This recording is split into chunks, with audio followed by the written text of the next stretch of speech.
Mr. Bobby Krueger, welcome. Thank you. Thanks for having me, Bradley. So this is kind of exciting for me and for our students. This is the first case study that's been custom built by us. And it was written, as you know, with you in kind of the one of the main roles in there. And the title of it is, What's the Key to TKG? And obviously part of this you recognize was rather truthful. Is this true? This is true. Yes, there was a lot of truths in this story, and it a lot of references to current day and my past. So it was a good read. All right, so we had that, and yet there were certain elements of this that you would describe accurately as fictional. Is that also true? That's correct. Yeah, that is correct. Including the random Seinfeld references. The random Seinfeld references, I think. Without getting into too much details, I think there were some references to some Cleveland Browns success, which I've never witnessed that in my lifetime. So I think there was some truth stretched, but enjoyable to read. I believe those who wish to totally fact check the story, when the relationship breaks between Lattimore and TKG, it was an overtime loss at home to the Bengals. That really did happen in that actual year. So that actual year. All right. I mean, it happens often. Right. So let's just take a step back. The idea is, and part of this is true, you got some new projects that you were developing. You're always trying to expand your capabilities, your offerings, and what you're able to build. But obviously the TKG portrait is something you're not doing, but maybe for the students that we're going to be meeting in person, and they're going to be going in this case study, and they have a lot of requirements, digital and print, question development, as they prepare to put themselves kind of in that first person role in the story to meet with you. Let's just talk broadly. Are there any specific things that you look for prior to a meeting like that, where you're reaching out and saying, hey, I need some help on this. We're going a different direction. We are open. We are actively looking for a new lumber building material supplier in this situation. And what's some of the expectations you have coming into that first meeting from the other party? Good question. So I think my expectations, depending on the product type, depending on the opportunity, vary, right? But I think the important thing for me is if you're selling a product or trying to get my attention, I think providing some sort of value to me.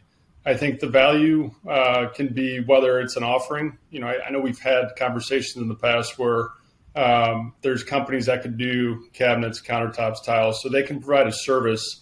And if they can provide a service and kind of lump them all into one, I think that's beneficial to me as a builder, as someone that's developing in this market. But also ahead of that meeting, sending me some information about their company, what their offerings are, and how they differentiate themselves from others. Because I think some of the challenge is actually the execution. I think it's easy to put together a little flyer and say, hey, this is what we're about. But if you can't execute, then it doesn't matter what that flyer says. How powerful, I know this is a very general question, but in terms of that, part of it is, I'm sure you're trying to anticipate to what level of confidence do you have that what they say they can execute, they can actually do. So in terms of that, how powerful is, say, a relevant testimonial from someone you know, or maybe it's a competitor you work with in the market, or what are you looking for, if that's accurate or not, just in terms of some sort of proof? Because it's easy to say claims about, hey, on time in full, we're at 99.724. We track it down to the thousandth. And you're like, do you? How do I what? So just curious, what are you looking for that kind of validate or give you more confidence that they can do what they say they can do? I always track references. And a lot of, I'll go to the market and I'll talk to certain people and say, hey, I'm looking for an electrician, or I'm looking for a lumber supplier. I'm looking for a cabinet supplier. Who have you had success with? Okay. So if I always check references, and a lot of when I'm trying to find trades, I go to my contacts within this industry to say, hey, who have you had success with, and who would you recommend?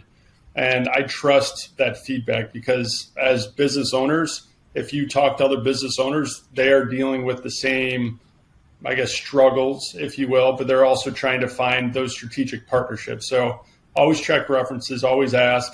And one of the big things for me, and I've said it before when we've spoken, is also going to the field and talking to the field and making sure, hey, the cabinet installer that I've had for the last 10 years, if you say, hey, I'm thinking about changing to this millwork supplier that does cabinets and countertops, what do you think? And listen, it's not always going to be, glowing reports, but it's like they say what they're going to do. They're going to show up. And if there's an issue, they're going to help you solve that issue. So checking references, talking to people I know within the industry, and also going to the field.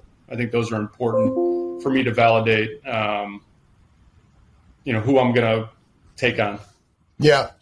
Is your expectation that prior to a meeting like this, where you are going to make a selection, you are going to partner up with someone new to help you on certain levels of supply? And right now, like in the case study, there's only a couple ones that you are actively kind of really looking at. So that is a kind of known quantity. Meanwhile, you also have kind of a new competitor that you are going to be facing head to head.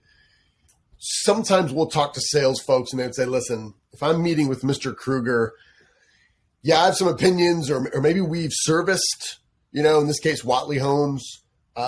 We know what they're like. However, I don't know. I don't want to speaking down to Mr. Krueger. I don't want him to think that I know more than he does. What would your recommendations be for individuals coming to you if they've done their homework on sharing their insights candidly, even if in some way they might challenge you directly?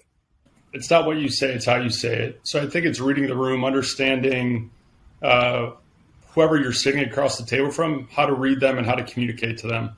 So generally speaking, I am open. I don't get too offended if someone's talking down to me, especially on a topic that maybe I'm not that well versed in. But again, it's just how you have that conversation, how you kind of structure that framework versus like, nothing, this is how. So again, not how you say it, it's how you say it. I think that's a big thing when you're communicating and trying to sell your services and trying to educate. Most business owners understand pain points. And if they can identify someone that can help solve that pain point, they're willing to listen. Don't be an asshole.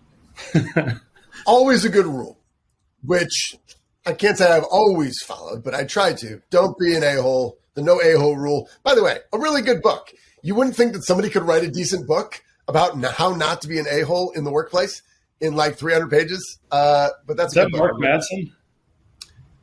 No. That's another one that has the F word. Yeah, okay. I think whatever that one is. Yeah. So here, I'm gonna let you go. I know you're a busy man. So you are going to be with us in the OSR Academy.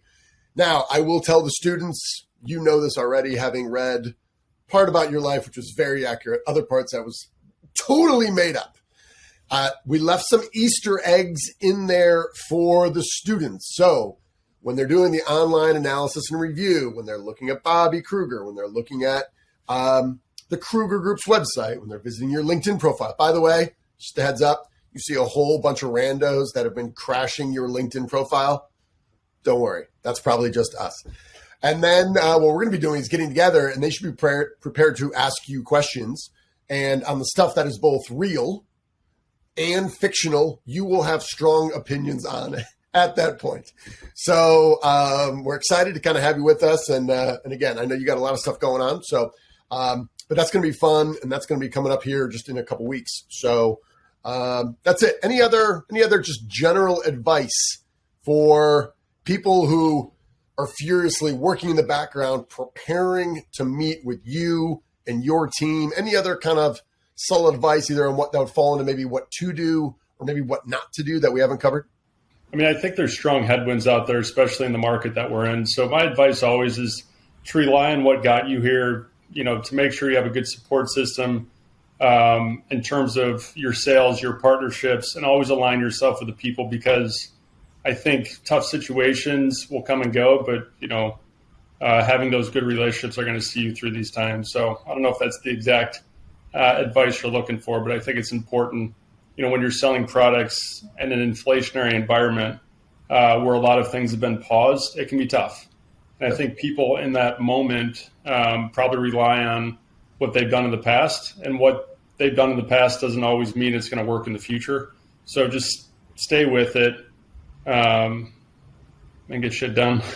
Yeah, GSD. Thanks. GSD. Yeah, and I think this is a point that our students should take hold of. If I'm meeting with you, I look at your history, your track record, your success, what you're doing now. All of that can be true, and yet a lot of these things, we're in a very dynamic environment. A lot of things are changing, and they are putting different pressures on you and your team and your family and your business and all that. Things are always changing. So coming in with intelligent questions, which is largely what this exercise is about, and being able to say is, okay, despite all your success, you still have pain points. You still have needs, fears, pains, and your opportunities to improve. And if somebody can come in and help you realize those, be competitive, and be really confident about what they can deliver, hey, that's something that can really help you, and you can build a relationship. Is that fair to say? That's 100% accurate. That's fair to say.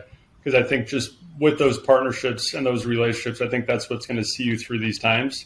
And it's not, I think it's the moments that you reflect on when the times are hard that you're going to remember most and appreciate those relationships versus like the good times, right? So I think currently you use the word dynamic. It's dynamic, and it's always moving, always changing.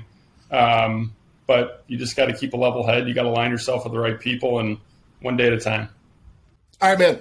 Appreciate your time. Looking forward to being with you and our OSR Academy students here in a couple weeks. I know you're busy. Appreciate your time. Thanks, man. Thanks, Bradley.